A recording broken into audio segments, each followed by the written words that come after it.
Урматтуу кыргызстандыктар, кымбаттуу мекендештерим.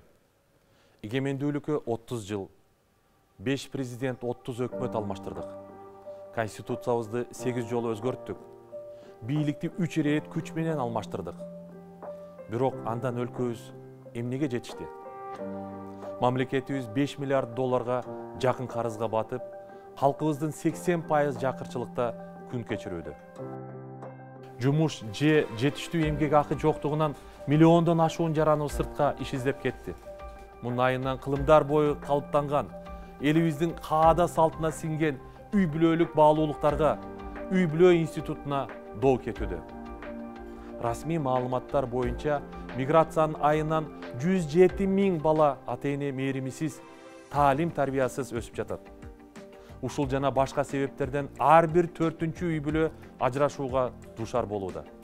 560 000 үй бүлө үй жайы, туруктуу каттоосу жок, ар кайсы жерде көчүп конуп жүрөт. Эл аралык эксперттердин эсеби боюнча Кыргызстанда баасы 4 триллион доллардан ашкан кен байлыктарыбыз бар. Анда эмне үчүн өнүкпөйбүз? Эмне үчүн кедей жакырбыз? Менимче анын эң башкы себеби туш тараптан чырмооктой чырмаган, кокодон алган коррупция. Эптеп бийликке келип алып, элди, мамлекетти тоногон тың чыкмалардын, өзү тойсо да көзү тойбогон жегич коррупционерлердин айынан өлкөбүз кыйын күнгө кептелип турат.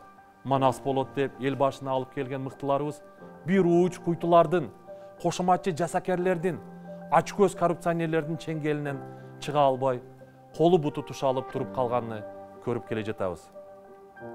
Эми мына 6-чы президентти шайлоо алдында турабыз. Мен кыйратам, мен жыргатам деген баягы эле куруу убадалар кайра жаңырганы турат. Келиңиздер, ушул жолу бир силкинип, өзүбүзгө өзүбүз биз кимбиз, эмне үчүн өнүкпөйбүз деген суроолорду койбойлубу? Элибиз көп улуттуу, көз караштарыбыз, динибиз, каада салттарыбыз да ар башка. Бирок баарыбыз кыргызстандыкпыз, мекендешпиз. Ким экенибизге, улутубузга, динибизге, билимибизге, социалдык абалыбызга карабай бизди бир нерсе бириктирип турат. Ал биздин касиеттүү ала тообузга, куттуу Кыргызстаныбызга болгон сүйүүбүз.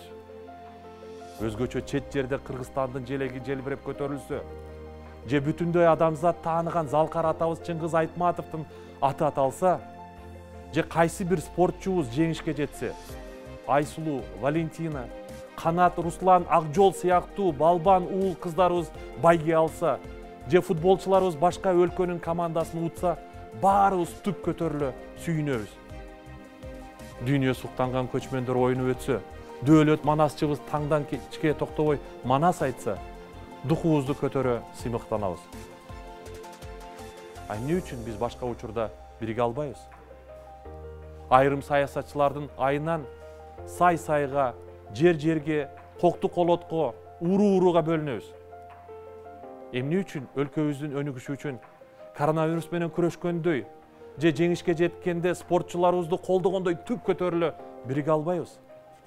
Ага эмне тоскоол болууда? Ал үчүн албетте алдыдагы президенттик шайлоодо татыктуу лидерди тандашыбыз керек. Арам акчага азырылбаган шайлоо жана туура тандоо гана бизди ийгиликке жетелейт. Татыктуу, таза лидер тандалганда гана өлкөбүз өсүп өнүгүү жолуна түшөт. Мен да ошондой аруу тилек менен өлкөмдү өстүрүп өнүктүрсөм, өзгөртсөм, элимдин жашоосун жакшыртсам деген ниетте президенттик аламан жарышка аттанып жатам. Мен жалгыз эмесмин. Жаркын келечек үчүн иштөө максатты коюп, өзүнү өзү такай өстүрүп турган, прогрессивдүү, күчтүү инсандардан турган командам бар. Бизде Кыргызстандын шарт жагдайына жараша өзүбүз иштеп чыккан, өлкөбүздү өнүгүү жолуна сала турган, ийине жибине чейин эсептелген кут аттуу программабыз бар. Биздин өлкөнү Кыргызстандын гана товарлары өнүктүрөт. Өзүбүздүн өндүрүштү өстүрөлү деген ураан менен жолго чыктык. Биз карапайым калктын канын ичкен сүткорлукка каршыбыз. Эгер жеңишке жетсек, ар бир үй бүлө өтө жеңилдетилген шартта 2% чен менен ипотекалык үй алуусуна, мамлекеттик жана бюджеттик кызматкерлердин айлыгына жыл сайын 3000 сомдон, пенсионерлерге 1200 сомдон, жөлөк пулга стипендияга жыл сайын 1000 сомдон кошулуп туруусуна шарт түзөбүз жана ага кепилдик беребиз. Муну менен биз сиздердин Конституцияда жазылган ар бир жаран татыктуу жашоого укуктуу деген укугуңуздарды ишке ашырабыз. Ага кантип жетсек болот? Ага кантип жетсе болоору биздин программада так даана көрсөтүлгөн. Муну жазса болот жана бул колубуздан келет. Мен ишенем, билем жана чечем. Эгер сиздер да өзгөрүүнү, өсүп өнүгүүнү кааласаңыздар, биздин катарыбызга кошулуңуздар. Бириксек баарын жеңебиз. Кыргызстанга кут келсин.